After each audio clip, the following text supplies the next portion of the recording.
Jadi mohon maaf, kami di keluarga kadang-kadang mungkin dianggap terlalu materialisme, tetapi almarhum bapak saya mengajarkan kami Anda harus kaya, Anda harus punya uang.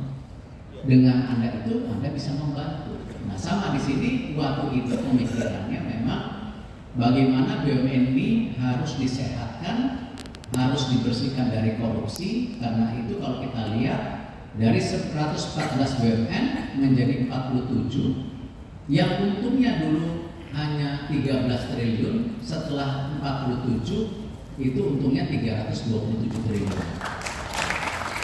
Dan kita memberikan dividen terbesar kepada negara yang kurang lebih 90 triliun. Artinya sehat. Nah, tetapi tentu di pemerintahan Pak Prabowo setelah sehat, beliau menginginkan sesuatu yang menjadi kepentingan yang utama, yaitu mendukung ekonomi kerakyatan. Jadi ini masalah geser-geseran saja. Jadi ekonomi kerakyatan dulu di 3, nah sekarang di nomor 1. Tapi sehatnya tetap penting di nomor 3. Dan juga pembangunan berkelanjutan melalui proyek strategis nasional. Artinya kita mendorong sebuah kawasan-kawasan yang bisa mendorong ekonomi daripada daerah. Seperti contoh yang kita lakukan misalnya membangun kawasan ekonomi khusus industri Batam, itu impactnya luar biasa. Atau kita membangun Mandalika dengan MotoGP-nya, itu luar biasa. Nah memang waktu itu pernah ada pemikiran dari Wapres Kiai Maruf Amin, Wakil Presiden ke-13, bisa nggak itu ada kawasan ekonomi khusus buat ekonomi syariah. Nah ini mohon maaf mungkin sesuatu yang tertunda yang bisa diperjuangkan kembali supaya ekosistem ini jadi. Tempatnya di mana tentu didiskusikan. Nah, disinilah kalau kita lihat dengan poin bahwa ekonomi kita terus tumbuh dan poin BUMN ini tadi kita shifting untuk ekonomi kerakyatan, di slide berikutnya masuk. Nah, disinilah yang selalu saya bilang sebagai ketua MES waktu itu, selalu saya bilang tidak mungkin kita membangun ekonomi tetapi tidak ada fondasi financial systemnya. Kalau kita ingat di tahun 2019 itu kita tidak banyak mempunyai bank syariah yang besar. Bagaimana kita ingin berusaha tetapi financial syariahnya tidak friendly, tidak bersahabat dengan tadi kegiatan secara ekonominya. Nah disitulah kenapa pemikiran yang waktu itu kita harus memperbaiki daripada financial syariah itu. Makanya lahirlah BSI waktu itu, Bank Syariah Indonesia. Konsolidasi dari bank-bank BUMN ya seperti BRI, Mandiri Syariah menjadi sebuah bank besar. Dan waktu dikonsolidasi waktu itu banyak juga pertanyaan-pertanyaan yang dibilang kok kita jadi memikirkan ekonomi syariah. Memang seyogyanya orang kita umat yang terbanyak kok di Indonesia. Nah akhirnya juga secara bersamaan kita melihat si BSI ini yang tadinya ranking 14 terbesar di dunia, sekarang sudah menjadi ranking 9 terbesar di dunia. Artinya apa? Konteksnya sama dengan tadi argumentatif ketika ekonomi kita tumbuh, bank ini juga tumbuh. Nah, tentu kita juga tidak sehat kalau sampai BSI memonopoli daripada bank syariah. Karena waktu itu, makanya tugasnya waktu itu saya ingat sebagai ketua MES menyelamatkan juga bank muamalat. Ya, bank muamalat waktu itu kita selamatkan dengan cara sebagian pinjaman yang macet itu bukunya dipindahkan, lalu sehingga dia lebih sehat. Dan disitulah BPKH bersama-sama BUMN coba memperbaiki. Artinya ada keseimbangan. Next slide, ada lagi justru yang menarik juga, kita harus juga mendorong ya sebelumnya. Tadi yang mengenai asuransi syariah.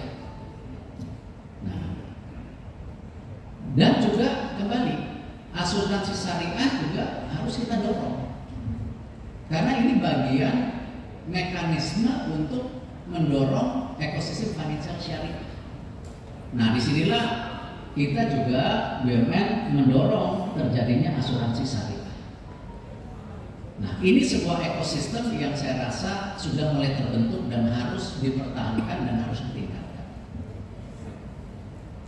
Apalagi kemarin Bapak Presiden sudah juga memutuskan mengeluarkan kebijakan yang luar biasa.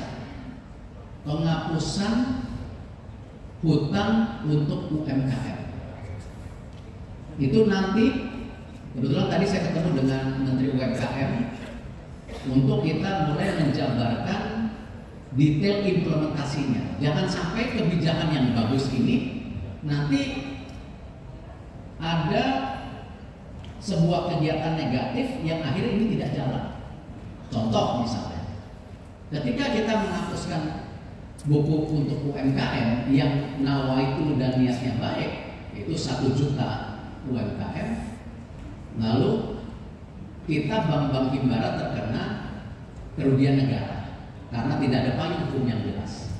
Nah, disinilah tadi Kementerian UMKM, Pak Maman sama kita bersepakat, kita harus bisa menyelesaikan peraturan presiden yang baik sehingga pada bulan Januari untuk program pertama penghapusan buku ini yang jumlahnya hampir 67.000 tadi kalau tidak kita sepakati karena bukunya sudah rapi, itu kita akan exercise dan sehingga terus bertahap sampai angkanya 1 juta di bulan Maret, April terus. Nah, ini sebuah kebijakan yang luar biasa. Karena kita tahu mayoritas yang di dalam posisi UMKM itu juga banyak umat.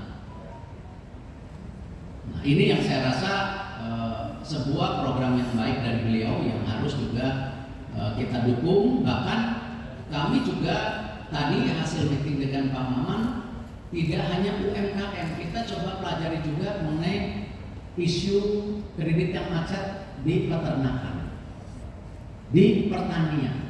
Yang memang tidaknya juga banyak itu umat. Nah, ini yang tadi hasil godokan-godokan yang kita coba dorong bagaimana tadi membangun ekonomi syariah. Sudah ada sistem finansial syariah yang mendukung. Pemerintah hadir, ya, para UMKM yang kesulitan selama ini dihapuskan bukunya. Nah, tinggal kuncinya kembali bagaimana kita menciptakan pengusaha muslimnya. Marketnya sudah besar, tadi saya paparkan. Program dari BUMN sendiri kalau kita lihat 92% pinjaman UMKM itu di bank BUMN. Dan bahkan kita sedang mendorong juga yang asuransi AFG ada. Sedang mengusulkan kepada Presiden juga mengenai asuransi tani dan asuransi usaha ternak sapi dan kerbau.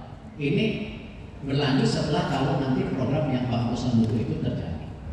Nah, ini tinggal akhirnya bagaimana kitanya sendiri jangan selalu bicara kita the majority, tapi pada kenyataannya kalau di laut itu kita hanya buih bukan ombaknya. Nah, ini realita. Nah, itu yang saya berharap untuk dengan kepemimpinan Bapak Presiden Pak Prabowo yang hari ini, yang memang sudah ada tonggak-tonggak, ini baru 60 hari, belum 100 hari, sudah banyak gebrakan-gebrakan Tapi tinggal dikembalikan kita sendiri mau nggak memanfaatkan policy yang sekarang ini berjalan. Hilirisasi yang didorong itu kadang-kadang kita melihat wah ini terlalu jauh. Tidak. Kalau kita bicara hilirisasi mengenai pangan, itu realitasnya ada di desa.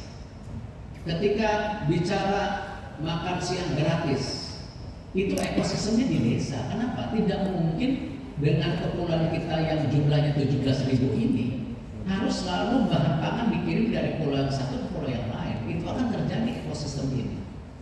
Nah, ini opportunity yang luar biasa, dan saya berharap juga pihak dari kita semua DMG mesti juga berani berkolaborasi dengan Badan Gizi Pak Dadan untuk karena beliau membuka bahwa dapur-dapur itu bisa dikelola oleh kelompok masyarakat.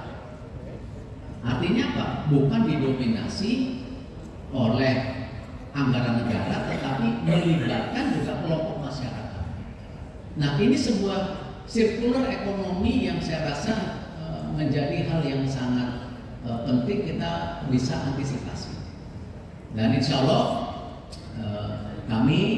saya dari pemerintah, kami pasti dengan arahan yang terakhir oleh Bapak Prabowo, kita harus mensukseskan visi beliau karena kami pembantunya beliau.